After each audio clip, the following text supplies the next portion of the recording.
Gubernur Jawa Barat yang mulia itu Yang mungkin mulia. mau meniru-niru gaya Ahok gitu Siapa ya. bilang? Jadi sok tampil seperti Ahok gitu ya. Ya jauh. Jauh katanya. Kualitas otaknya Tuh, jauh. Jauh. Ya. Mau niru Ahok. Ya belum masalah tuh, moral. Moralnya. Ya. masalah moral. Jangan sok niru-niru gaya bicaranya toh. Otaknya jauh Oh, kualitasnya. Apalagi moralnya. ompong. Aduh, ya Ya mang. bu, tuh bu. Kosi amba temen mang. Buta kayak aku. Kayak lapangan tumak.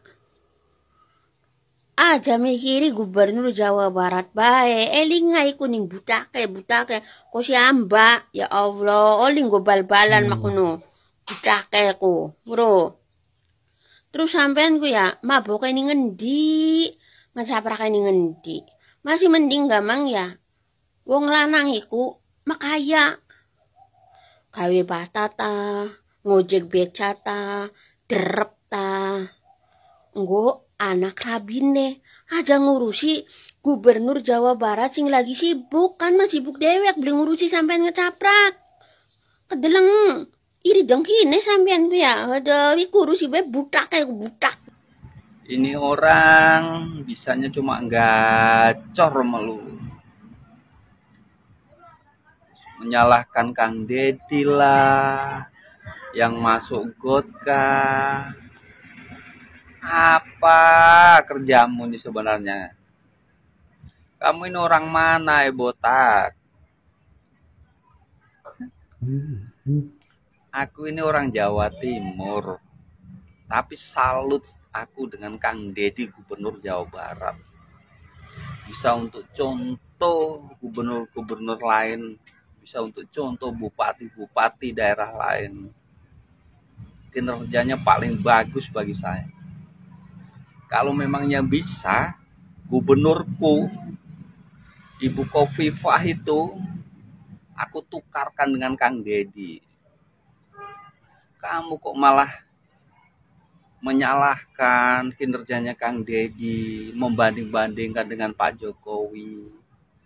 Pak Jokowi itu dengan Kang Deddy itu sebenarnya tujuannya sama, untuk membangun Indonesia supaya rakyatnya makmur, sejahtera, aman.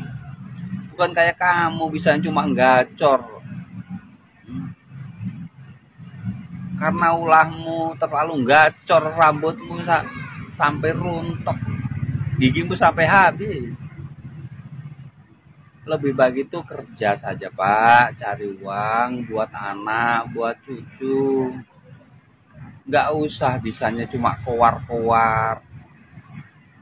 Jangan-jangan kamu ini salah satunya anak buahnya Anies yang bisanya cuma berkowar-kowar.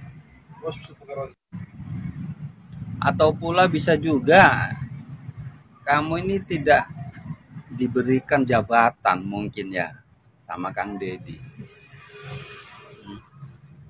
Coba kalau kamu diberikan jabatan apa begitu, nggak mungkin kamu keluar-keluar. Aku kok heran dengan manusia yang satu ini. Gubernur yang kerjanya bagus dikritik. Terus saya tanyakan, darahmu mendidih karena apa? Darahmu mendidih mungkin istri kamu nggak punya beras, nggak bisa memasak, darahmu mendidih dengan kinerjanya Kang Deddy. 95% rakyat Indonesia itu suka sama kinerjanya Kang Deddy. Hanya kamu di salah satunya, di 5%. Kamu ada di dalamnya, termasuk Anies Baswedan, Amin Rais, Dokter Tifa yang katanya dokter, Egy Sujana. Itu kamu ini cocok kamu jadi komplotannya itu, yang suka menghasut, yang suka keluar-keluar mengadu domba rakyat Indonesia dengan atas nama agama Allahu Akbar, padahal hatinya busuk kayak kamu. Bangsat. Halo, assalamualaikum warahmatullahi taala wabarakatuh. Izin setis ya Pak, saya mohon maaf. Saya akan berkomentar untuk Anda, dan saya minta maaf bila perkataan saya ini akan sangat pedas. Semoga ini sampai sama telinga Anda. Saya mengikuti Pak Deddy Mulyadi itu dari sejak kasus Pina di Cirebon yang bisa terungkap dan pelakunya pun bahkan bisa bebas. Tapi sampai detik ini motifnya apa belum jelas. Tapi udah bisa diungkapkan oleh Pak Deddy. Dan alhamdulillah yang tertuduh saat itu, saya lupa lagi namanya, sudah bisa bebas menikmati kehidupannya. Terus Pak Deddy terpilih dan saya ikuti rekam jejaknya dengan jelas bagaimana beliau. Seperti Anda katakan, turun ke pasar. Itu wajar, karena beliau adalah penjabat di sana. Turun bersihkan sampah, itu saya salut, karena jarang penjabat yang mau terjun bersama kerja keras bersama rakyatnya. Terus, apa urusan Anda mengomentari dia seperti itu? Dan Anda membandingkan dengan Jokowi. Beliau baru berapa bulan kerja, Pak? Jokowi 10 tahun. 10 tahun menjabat, kerusakannya Indonesia seperti apa, Pak? Korupsi di mana-mana. Yang dia korupsi sampai 10 tahun itu dioplos Pertamina, dia tidak curiga. Kenapa? Baru terungkap sekarang. Prabowo baru berapa bulan menjabat. Kenapa baru terungkap sekarang, Pak? Itu saya pertanyakan. Apa karena keponakan Jokowi lantas dia dilindungi oleh dia? Dan dia merasa berkata tidak curiga karena keponakan. Di mana daya pikir Anda? Saya betul-betul heran dengan pendukung Jokowi sampai detik ini masih membela. Apa kebanyakan sogokan begitu ya Pak? Anda dibayar begitu ya Pak? Untuk membayar kejoliman itu Anda rela mengorbankan diri Anda sendiri. Apa Anda tidak takut kelak tanggung jawab Anda di yaumil hisab itu seperti apa? Di sini kita hidup hanya sesaat, numpang loh Pak. Kita pasti akan bertemu dengan kematian kita sendiri. Apa Anda tidak ingin mati dengan penuh kenikmatan? Betul-betul saya heran dengan pendukung para Jokowi. Bajar yang mencaci saya, bahkan mengancam saya.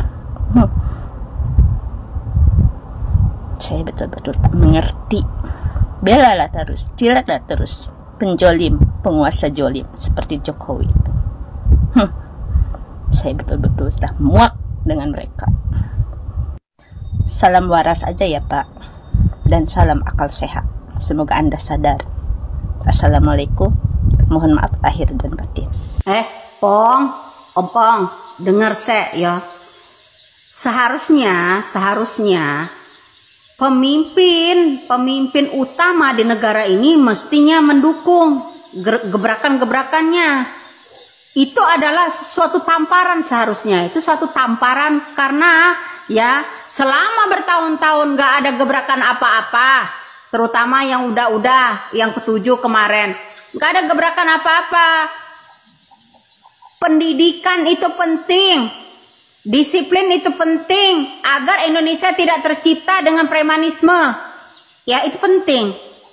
Itu seharusnya mendukung loh. Rakyat itu mendukung orang-orang yang mencontohkan agar pejabat tinggi di negara ini, orang penting dan elit itu ya menirukan loh, merubah ya. Itu namanya perubahan dari premanisme menjadi ya disiplin militer gitu loh ya. Nggak, walaupun digorong-gorong dan ini dan segala macam, ketimbang orang-orang anggota DPR, anggota komisi duduk di meja gedung DPRD, kaki sepatu mengkilat, kepala klimis, cuman kerjanya main catur. Lo nggak bersuara apa-apa, Pong.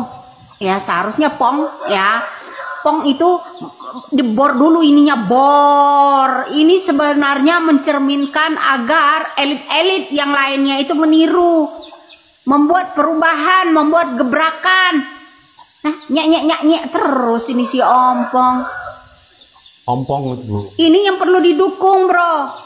Urusan jadi presiden atau tidak jadi presiden itu belakangan. Yang terpenting mencerminkan bagi yang lain agar bisa menirukan. Salam waras. Halo, yang baik kudu ini, yang bener ya kudu disingkirkan, yang gila kudu didukung, yang orang memaafkan para koruptor didukung. Heran gua ini orang ini ya. Pak, kurangin makan bekicot makanya agar ini jaringan pikirannya itu enggak selaput pemikirannya itu ya, enggak kepenuhan lendir ya. Salam waras. Nongol lagi nih si aki-aki botak di beranda saya dan membanding-bandingkan Kang Deddy sama Ahok. Katanya kualitas moral dan otak Kang Deddy ini di bawah Ahok. Jangan julid, Pak, ya.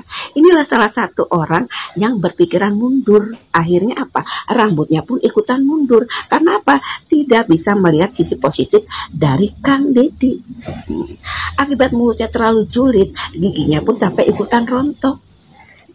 Anda membanding-bandingkan kinerja cara kerja atau gaya kerja Ahok sama Kang Deddy. Semua mereka itu mempunyai gaya kerjanya masing-masing, Pak, ya. Kang Deddy seperti apa, Ahok pun seperti apa, beda sekali ya. Katanya meniru-niru gaya Ahok, Kang Deddy pun tidak ada punya pemikiran ke situ ya. Saya pun tidak ada punya pemikiran ke situ. Anda sendiri ya, karena terlalu julid kepada Kang Deddy, rambutnya rontok, giginya pun rontok. Itu akibat julid sama orang ya. Makanya Pak, berpikir positif, lihat sisi positif dari Kang Deddy, jangan hanya bisa julid ya Pak.